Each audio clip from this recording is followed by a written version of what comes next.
关于中国未来30年的走向，还有每个家庭的长期规划，你最好要记住这3句话，它能让你避免相当多的损失。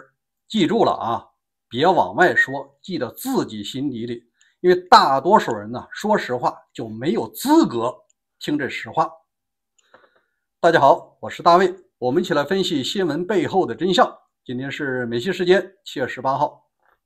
第一句话，马上要进入的数字牢笼时代不会烂尾，短则20年，长则呢也许就奔着30年了。因为前几天我录了节目，第一，网证网号正式实行了，有些地区已经在开始强制安装，接下来就要上市那种预安装的手机，你老手机你要不安装，你可以变成砖头。有些人讲，你这是不是危言耸听我就在上海，我就在湖北，怎么没人敲我的门让我安装呢？你是不是一个大外宣？是不是替中共站台，然后呢吓唬国内翻墙的网民？你根本就不是爱国的。我就觉得这个事儿你非常的幼稚，这就有点像那个装大尾巴狼了。我问你一下当年疫情的时候说武汉封城，全国13亿人有一个人信吗？也许就那一个人信，是一个人下了命令，省里市里他就无条件执行，封完了一个市就有湖北省。有人说上海，包括那卫健委副主任还说呢，上海不仅仅是中国的上海，而且是世界的上海，我们绝不封城。话音没落，半个月，市委书记一换，不该封还得封吗？该让你做核酸，你不还得做核酸吗？封城只是一小步，最后全域封城有些人呢，还是那自打耳光，说我们上海没有封城，只是个别区封了，上海城还是开放的。但问题是你跨区它就流动不了，最终全域封城，对吧？第二点，封完城以后人们干嘛呢？做核酸。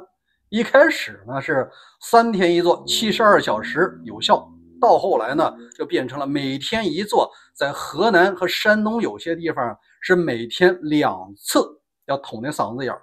一开始捅嗓子，最后要捅你屁股呢。这事儿大家都经过吧？这个东西既然你现在没有被强制安装，你等着吧，慢慢就跟当年做核酸是一样的。哪怕你是企业老板，还是你黑社会老大，没用。你要是不做，不捅这嗓子眼，没有这个2维码，你根本就买不了火车，你上高速你都上不去。不信你就试试。第二呢，有些人讲呢，这玩意儿经济下行会不会引发这个推翻暴政？我第二句话告诉你的是，经济下行不会必然引发人们推翻暴政，反而呢是推翻了人们反抗的意志和能力。这个是很多人不愿意相信的，因为实际上中国人特别能忍。你知道在封控期间，很多人呢每天社区就给我送盖浇饭，他一天他也能过。他反抗了吗？没有即使说每人一天包方便面，他也是感激的，明白吗？因为很多人都已经在上海下楼要吃那个绿化带了。王岐山说中国人吃草能活3年，不用草，你只要是每天保证有5包方便面，他忍3年，我相信没有多少人造反。有人讲什么司法不公有很多人要抗争经过了这么多年你应该总结出一个规律，大多数人他不是要推翻什么暴政，他只是在维护自己的正当权益。当他的权益得到满足的时候，他就回家了，他就撤了，他根本没想推翻这个旧世界，他要回到自己的家，岁月静好。你难道还不清楚吗？房子被拆的，孩子被打死了，只要赔个几百万，这事儿不就行了吗？该上电视道歉道歉，该发微博道歉就道歉，这事儿少数吗？还有一点呢，现在的铁盘，无论是3和4省还是东北内蒙人口比较多这些人呢，实际上说句难听点的，你只要给他一定的权利，往他胳膊上套有红箍，保证每月给他3000块钱，他就会干一切当打手的事儿。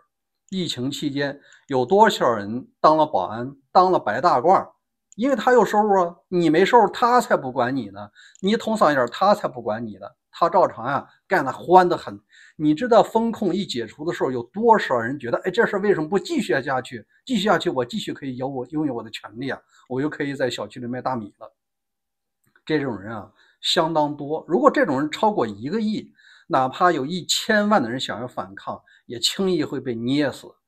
所以说打仗啊，你首先要搞清楚的是力量对比，敌我有。如果说你自己力量这么小，你指望别人3天5天就倒台，那怎么可能呢？另外我也提醒各位，有很多国内翻出来的人呢，你甭天天听那些摇棍在那儿给你造谣啊，说什么北京有政变了，北戴河又开会了，谁谁又被架空了，什么3、5年马上要改开了，你这纯粹不等于放屁吗？以前节目我讲过，中国历史上包括中共历史上，凡是翻天覆地、最高权力换人呢，如果他失去权力，他就没有发声的机会，他不会配合你演戏，也不会有外访的机会，一外访他出去另立中央了。所以说啊，你如果说一个摇棍说了3年、5年了还有人信，这不是摇棍的问题啊，这是那民众的脑子的问题了。所以说你听那个东西无异于吸了一个电子的鸦片，那是一个精神的麻醉品。你以为天下马上就会好，3、5年中共倒台了，你就能过好日子呢？你做什么梦呢？如果好的话，这些人咋不回去啊？所以说啊，你要是总信那些东西，你慢慢的你就对现实的世界啊失去这个感知的能力了。另外还要告诉你啊，即使说退一万步讲，什么张小霞啊谁啊政变成功了，无论是谁，他上去以后，他首先是要改开吗？不会的，他首先是要保住现在的权利。你知道，在一个非民选社会啊，你在第一把手的位置上是必然走向独裁的，因为不独裁你就坐不稳这一把手的位置，你就会被拨了下去。华国锋不就是这样吗？他是能力不行啊，不是意愿不行，他想独裁，只是他没有那2把刷子和这个资历，仅此而已。所以说指望内部谁政变就来迎来改开啊，那是不可能的。改开主要是让大家缓一缓，都赚点钱，赚完了钱以后，他的数字牢笼网证网号啊，还是继续推行下去的。要想改变，只能是换体制。第3句话我想说的是，这数字牢笼啊怎么破？你很多人讲，大卫你说这么半天，打击我们的信心，把我们那点火苗全给浇灭了。本质上，在海外生活的每一个华人都希望自己的祖国啊走向繁荣、民主、富强，这个没错吧？这我们华人脸上也有光。但是你自己不给力，你能怪别人吗？应该说啊，要想破解有3个办法。第一，技术手段呢，它终究有技术上的破解。比方说有一天，中共让民众的手机啊都是预安装这个1证1号或者是那个监控系统的，老手机咋办呢？老手机慢慢它是因为每个手机它有一个独立的串号，只要发现这串号连了网了，3大网络，你比如说国内所有的民众翻墙，你必须是移动、网通和这个电信3大网络吧，你自己不可能弄一个吧？3大网络会加强侦测，如果你经常发送不明的信息，它就默认为你翻墙，你的上网的那个终端，无论你有100个手机还是1万个手机，它都会给你停掉。那你要去解释，你把他手机拿过来，我看你他一搜这个扫，知道你删除了你的翻墙记录，你不就是不打自招吗？所以说啊，你准备10个手机跟1万个手机没用。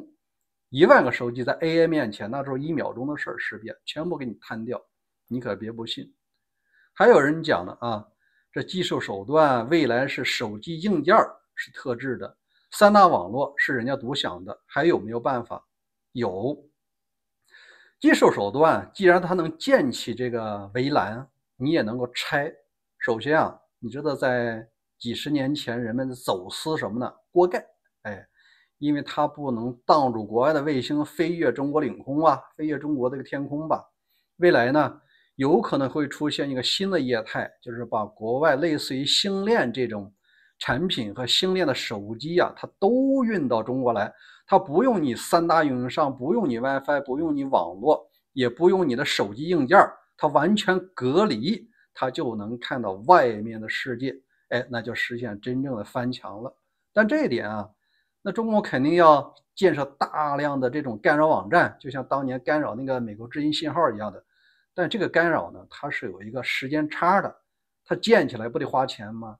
你让人守卫着，别让人给破坏了，不又得花钱吗？在它铺设的过程中啊，你还能翻一段时间。另外还有什么呢？就是涉及到国际社会的干预。有人讲，技术手段呢，只能解决技术问题。如果说像美国、欧盟啊，或者其他国家不希望中国这种邪恶的集权统治对社会造成的这个危害啊，有一天可能会发动战争，想把它推翻。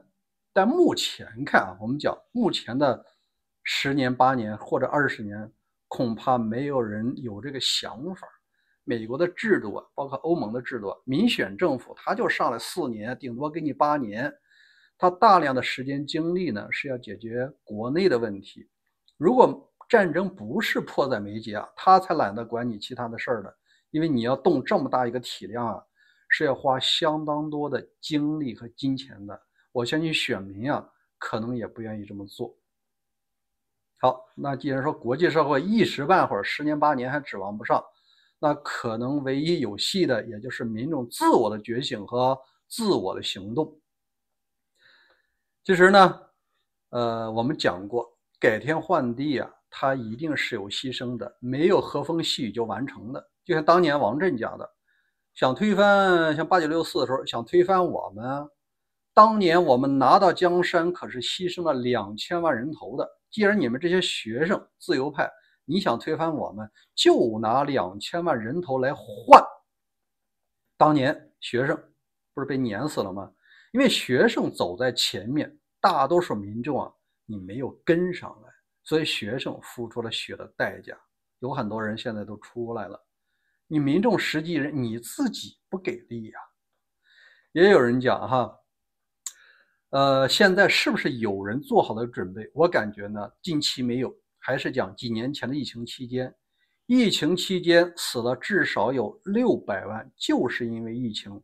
这里边呢，既有孕妇，有基础病的老人，有儿童、青壮年，反而能扛过来。大多数弱势群体啊，会在医疗挤兑的时候，根本就 ICU 满，这个疫苗也不够打，这个各地的病房也没有。你连没有码不行的话，医院都住不进去，所以很多人在家里就没了。你看，我认识很多陕西的呀、山西的，包括四川的，当地的吹鼓手啊，5000块钱排不上，为什么？家家或者说很多人死了人以后呢，都要找这个吹鼓手来吹，5000块钱找不到，说明什么呀？短期内呀，医疗挤兑就在家里就没气儿了。你看，600万人过去了。当年是有抗议有不满的声音，有用吗？说句实话啊，一个人对当局不满和他真正去推翻还隔着108000里呢。即使说14亿人都不满意，离那个企业仍然非常遥远。举个现实例子，你对你老婆不满意啊，你做的饭不好吃，或者是哪些事儿你不方便，但问题是你跟离婚还108000里呢，哪天你老婆又给你做一好吃的，你马上就原谅了，对吧？这床头吵架床尾和了，不一回事吗？一个德行，跟你说，普通民众一样的，只看短期利益，没有人想改天换地，因为没有人愿意付出这个现实的代价。600万人都没改天换地，你以为1、2千万人就能解决？我看难。所以说啊，到了目前的情况，只有一种可能，就是中国的民众做好了为改天换地付出巨大牺牲，尤其是他自己都要去牺牲的时代，这个天地啊才能换过来。最后我想说一下哈，既然短期内改天换地不容易啊，数字劳动时代呢，每个人也必须得接受，哪怕你1万个不高兴。那对于咱们有什么解决办法呢？有钱的、有条件的，你就尝试孟母3000，李嘉诚可以跑啊，这个潘石屹也可以走啊，也有很多人钱没拿够，人先出来了，也有可能啊。这个我不再给你举例子了。当然了，大多数人没有这个能力，也没有这个行动力，也更没有这个财力，那你就只有一种命运，就是被时代所裹挟。这个裹挟啊，就有可能20年、30年，甚至更长的时间。你是眼看着自己的命运变化，眼看着自己的由青春枯萎一直到中老年的，这个历史上就是这样，没有什么新鲜事儿。好吧，今天这个说出了我的实话啊，明确告诉你，大卫不会为集权和独裁者站台。我希望大家改变自己的国家的命运，但是啊，如果你不愿意付出代价，你就只能受着啊，不要说别人的事儿。